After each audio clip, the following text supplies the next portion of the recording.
Hello everyone. आप सब बढ़िया होंगे, स्वस्थ होंगे। तो मेरी आज आप इस वीडियो में डिटेल में BRS mean bank reconciliation statement का जो चैप्टर हमने शुरू किया था उसको कंप्लीट करेंगे, जिसमें हम उसके मीनिंग्स, उसके रीजंस और इसकी नीड्स क्यों पड़ती है और इसके कुछ रूल्स जिसके बेसिस पर हम अपने न्यूमेरिकल क्वेश्चन को सोल्व करेंगे। तो सबसे पहले आप देखो, meaning of BRS means bank reconciliation statement. Then the customer receiver the bank passbook or he compare it's his cash book. If not match the entry means arising difference the needs for preparing BRS statement. जब कोई customer कोई भी ऐसी entry को या transaction को receive करता है और उसको रिकॉर्ड करता है अपनी पासबुक में, और उस एंट्री को जब वो अपने द्वारा बनाई गई कैश बुक के साथ मैच करता है, तो अगर उसमें उनका जो बैलेंस है वो मैच ना हो तो उस समय जो डिफरेंस अराइज होते हैं उस समय उस डिफरेंट को सोल्व करने के लिए BRS means bank reconciliation statement की ज़रूरत पड़ती है। तो इसके मीनिंग से आपको क्या पता चला कि सिंपली जो BRS स्टेटमेंट होती है वो इसीलिए बनाई जाती है कि हमारी जो कैश बुक है और पासबुक है उनमें कोई डिफरेंस आया है उसको पता करने के लिए, उसको फाइंड आउट करने के लिए BRS स्टेटमेंट बनाई जाती है। सिंपली है इसका मीनिंग, कोई इतना वो डिफ़िकल्ट नहीं है कि आपको समझ ना आए, कि सिंपल है कि आपको सिर्फ याद रखना है कि हमारी पासबुक और कैश बुक के बैलेंस को मैच करने के लिए मीन्स उनमें कोई ऐसी एंट्री जो हमने रिकॉर्ड नहीं की उसमें ऐसा कोई एरर है तो उसको फाइंड आउट करने के लिए BRS स्टेटमेंट बनाई जाती है। बेसिकली इस स्टेटमेंट में कि अगर कोई ट्रांजैक्शन ऐसी है जिसको हमने रिकॉर्ड नहीं किया तो उसको हम पासबुक और कैश बुक में रिकॉर्ड कर सकें ताकि इन दोनों का जो बैलेंस है वो मैच कर जाए। तो आई होप आपको इसका जो मीनिंग है वो क्लियर हो चुका होगा। सिंपली आपको याद रखना है कि हमारी पासबुक और कैश बुक के बैलेंस को मैच करने के लिए जो स्टेटमेंट बनाई जाती है उस स्टेटमेंट को हम BRS स्टेटमेंट बोलते हैं, मीन्स बैंक रिकॉन्सिलिएशन स्टेटमेंट बोलते हैं। तो आगे देखिए, BRS means bank reconciliation statement to match the both entries cash and passbook. वही बात है जो मैंने आपको मीनिंग में क्लियर कर दी है कि इन दोनों बुक्स को मैच करने के लिए, इन दोनों की जो ट्रांजैक्शंस है उनको मैच करने के लिए, ये पता करने के लिए कि हमारी जो ट्रांजैक्शन है वो कोई छूट तो नहीं गई हमसे, तो उसका एक एक्यूरेट और करेक्ट रिकॉर्ड रखने के लिए BRS स्टेटमेंट बनाई जाती है। तो आगे हम देखेंगे रीज़न ऑफ डिफरेंस कि इनमें डिफरेंस आते क्यों हैं, इसके कौन कौन से रीज़न हैं। सबसे पहला जो रीज़न आता है कि इनमें क्यों डिफरेंट आता है कैश बुक और पासबुक में, सबसे पहले आप देखो, check issued but not presented for payment. मान लो आपको किसी ने चेक दिया, आपने उस चेक को अपनी पॉकेट में रखा लेकिन बैंक में सबमिट नहीं किया, तो बैंक को कैसे पता चलेगा कि आपके अकाउंट में वो पैसे डालने हैं। अगर आप उनको चेक दोगे तभी तो वो आपके अकाउंट में पैसों को शो करेंगे।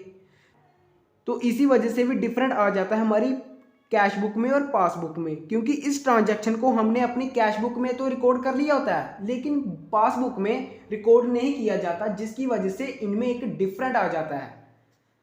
तो ये था हमारा पहला रीज़न। दूसरा आता है cheque collected but not collected by bank. वही बात कि आपने चेक है किसी से, वो आपने ले तो लिया बट आपने उस चेक को खुद जाकर बैंक में डिपॉजिट ही नहीं किया, तो बैंक कैसे आपके अकाउंट में पैसों को शो करेगा। तो इसकी वजह से भी आप एक डिफरेंट फाइंड कर सकते हो। आपको किसी ने 2000 का चेक दे दिया, आपने उस चेक को अपने पास ही रखा, आपने उस पर्सन से कलेक्ट तो कर लिया लेकिन आपने बैंक में सबमिट ही नहीं किया। अगर आप बैंक में सबमिट ही नहीं करोगे तो बैंक आपके अकाउंट में कैसे वो शो करेगा। इस वजह से एक डिफरेंट आ जाता है आपके द्वारा बनाई गई अपनी एक कैश बुक में और बैंक के द्वारा बनाई गई पासबुक में। तो थर्ड हम देखेंगे वो है note record interest by bank. कई बार हमें बैंक से इंटरेस्ट मिलता है लेकिन हम उसको अपने कैश बुक में रिकॉर्ड नहीं करते। मान लो आपकी पासबुक में बैंक के द्वारा जो इंटरेस्ट दिया गया उसको तो आप रिकॉर्ड कर लिया, लेकिन जो आपको इंटरेस्ट मिला है उसको आपने कैश बुक में रिकॉर्ड नहीं किया, तो ये भी एक डिफरेंट आ जाएगा ना। तो ये भी एक रीज़न है जिसकी वजह से डिफरेंट आ जाता है। तो फोर्थ आते हैं हम आगे, वो है any wrong entry on the debit side. ऐसी एंट्री जो आपने अपनी क्रेडिट साइड में रिकॉर्ड करनी थी लेकिन वो आपने डेबिट साइड में शो कर दी, तो ये तो ऑटोमेटिकली एक रॉन्ग ट्रांजैक्शन होगी ना, जिससे आपका जो रिकॉर्ड है वो मैच ही नहीं करेगा।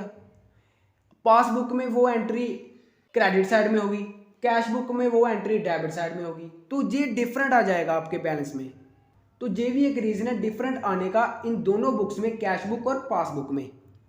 फिफ्थ रीजन पर जो है इंटरेस्ट ऑन ओवरड्राफ्ट। ओवरड्राफ्ट आप सब जानते होंगे कि आपके अकाउंट में 50,000 है लेकिन आप बैंक से 70,000 रुपया विड्रॉ कर लेते हो, तो जो 20,000 रुपया आपने एक्स्ट्रा बैंक से लिया है वो ओवरड्राफ्ट होगा, उसको आप वापस करोगे विद इंटरेस्ट। अगर आपने कोई ओवरड्राफ्ट की फैसिलिटी ली है उसके ऊपर जो आपने इंटरेस्ट उनको पे करना है वो आपने अपनी कैश बुक में रिकॉर्ड कर लिया लेकिन पासबुक में आपने रिकॉर्ड नहीं किया, मींस आपने बैंक को पे ही नहीं किया, तो ये भी एक डिफरेंट आ जाएगा आपकी कैश बुक में और पासबुक में। तो ये थे हमारे रीज़न इनकी वजह से हमारी पासबुक और कैश बुक में डिफरेंट आते हैं। तो नेक्स्ट हम देखेंगे कुछ रूल ऑफ बीआरएस स्टेटमेंट जिनकी वजह से हम न्यूमेरिकल को अंडरस्टैंड कर लेंगे। देखो किसी भी चीज़ को समझने के लिए ना आपको उसका कॉन्सेप्ट पता होना चाहिए। ऐसे अगर आप रूट लर्निंग करोगे मीन्स रट्टा लगाओगे तो इसका कोई बेनिफिट नहीं होगा, तो इसीलिए आपको बेसिक कॉन्सेप्ट पता होना चाहिए। तो अब हम देखेंगे इसके रूल्स ऑफ बीआरएस स्टेटमेंट। सबसे पहला रूल आता है, याद रखना जब भी हम न्यूमेरिकल को करेंगे तो आपको हमेशा पासबुक की ट्रांजैक्शन को फॉलो करना है। मीन्स पासबुक के बेस पर भी आपको पासबुक के बेस पर ही बीआरएस स्टेटमेंट को बनाना है। तो ये था हमारा पहला रूल। ये काफ़ी इंपॉर्टेंट रूल है, इनको आप याद रख लेना, जस्ट समझ लेना, क्योंकि इनके बेस पर ही आप न्यूमेरिकल को सोल्व कर पाओगे। सेकंड आते हैं कैश बुक और पासबुक। अब आप इसको एग्जाम्पल के थ्रू समझो। कैश बुक, अगर आप मान लो कोई कैश बुक अपनी बना रहे हो तो आप डेबिट साइड को प्लस करोगे और क्रेडिट साइड को माइनस करोगे। आप जिनको पैसे दोगे मींस आपकी लायबिलिटी है तो आप उसको क्रेडिट करोगे। अगर आपके कोई ऐसे डेटर्स हैं जिनसे आपको पैसे मिलने हैं आप उसको प्लस करोगे। ये था हमारा कैश बुक का रूल। लेकिन पासबुक में आपने उलट कर देना है इसको, मींस आपको डेबिट साइड माइनस करनी है और क्रेडिट साइड ऐड करनी है। क्यों? ये तो काफ़ी इजी है। जैसे आपके पापा की सैलरी या आपकी सैलरी आपके अकाउंट में आती है तो क्या होता है, क्रेडिट होता है ना, इट मीन्स हमारा बैलेंस इंक्रीज हुआ। तो हमारे अकाउंट में अगर कोई पैसा इंक्रीज हुआ तो वो प्लस होगा। आजकल जैसे हम किसी को गूगल पे करते हैं तो अगर हम उनको गूगल पे करते हैं तो हमें एक मैसेज आता है कि डेबिट, जितनी भी अमाउंट आपने पे की हो, इट मीन्स आपके अकाउंट से वो कट चुका है। तो हम इसीलिए पासबुक में डेबिट साइड को माइनस में शो करेंगे और क्रेडिट साइड में हम उन सब चीज़ों को प्लस करेंगे जो हमें मिल रही है बैंक के हिसाब से। तो ये था हमारा सेकंड रूल। थर्ड में आते हैं ऐड और माइनस। ये काफ़ी इंपॉर्टेंट रूल है न्यूमेरिकल के पॉइंट ऑफ व्यू से। इंपॉर्टेंट तो वैसे सभी रूल हैं बट ये काफ़ी दो जो मैंने आपको टिक करके बताए हैं ये काफ़ी इंपॉर्टेंट रूल हैं। आप देखो जब भी आप बीआरएस स्टेटमेंट बनाओगे तो उसमें आपने उन सब चीज़ों को ऐड करना है कि जो चीज़ हमारा पासबुक का जो बैलेंस है उसको इंक्रीज कर रही हो, चाहे वो कोई भी चीज़ हो, जैसे इंटरेस्ट और इन्वेस्टमेंट, और उन सब चीज़ों को आपने माइनस कर देना है जो उनको डिक्रीज कर रही हो, जैसे इंटरेस्ट ऑन ओवरड्राफ्ट, क्योंकि वो आपकी लायबिलिटी है। तो ये थे हमारे रूल्स जिसमें आपको सिंपली याद रखना है कि हमने उन सब चीज़ों को ऐड करना है जो चीज़ हमारी पासबुक के बैलेंस को इंक्रीज कर रही है, और उन सब चीज़ों को माइनस करना है कि जो चीज़ हमारी पासबुक को डिक्रीज कर रही है। तो आपको जो फर्स्ट रूल है वो क्या बताता है कि आपने हमेशा पासबुक को ही फॉलो करना है। तो ये थे हमारे रूल्स जिनकी बेसिस पर हम न्यूमेरिकल करेंगे। तो ये थी हमारी आज की वीडियो जिसमें मैंने आपको बीआरएस स्टेटमेंट के जो भी इम्पोर्टेंट्स थ्योरी के पॉइंट ऑफ व्यू से जो भी टॉपिक्स बनते हैं वो मैंने आपको बता दिए। अब हम मेरी नेक्स्ट वीडियो में एक न्यूमेरिकल क्वेश्चन करेंगे जिससे आपका बैंक रिकॉन्सिलिएशन स्टेटमेंट का चैप्टर एकदम से क्लियर हो जाएगा। कमेंट बॉक्स में जरूर बताना मेरी वीडियो कैसी लगी and share and like and subscribe my channel. Thank you so much.